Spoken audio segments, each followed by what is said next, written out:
अस्सलाम वालेकुम viewers, welcome to अबीर टीवी। आज की वीडियो में मैं आपके लिए लाई हूँ नहायत ही खूबसूरत टैटूज़ के डिज़ाइन जो बच्चे और बड़े सब बहुत शौक़ से लगवाते हैं।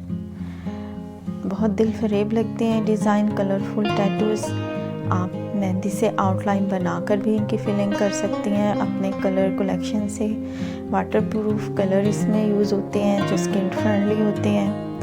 अक्सर स्कूल कॉलेजेस की बच्चियां स्टॉल लगाए बैठी होती हैं और खूबसूरत टैटूज़ बना रही होती हैं अपने वाटर कलर कलेक्शन से। ये देखें, नहायत ही दिल फरेब लगते हैं, खूबसूरत नए स्टाइल में। आप ये डिज़ाइंस ईद पर भी ट्राई कर सकती हैं। बहुत ही छोटे छोटे बच्चों को भी ये डिज़ाइन बहुत प्यारे लगते हैं, उनके गुपलू से हाथों और पैरों पे बने हुए। आप लोग ज़रूर ट्राई कीजिएगा, ये एक डिफरेंट चीज़ है। ईद पे हम हमेशा मेहंदी वगैरह लगवाते हैं और हाथ भर लेते हैं, तो ये एक डिफरेंट चीज़ ट्राई कीजिएगा। बहुत खूबसूरत टैटूज़ आप सब ज़रूर ट्राई कीजिएगा।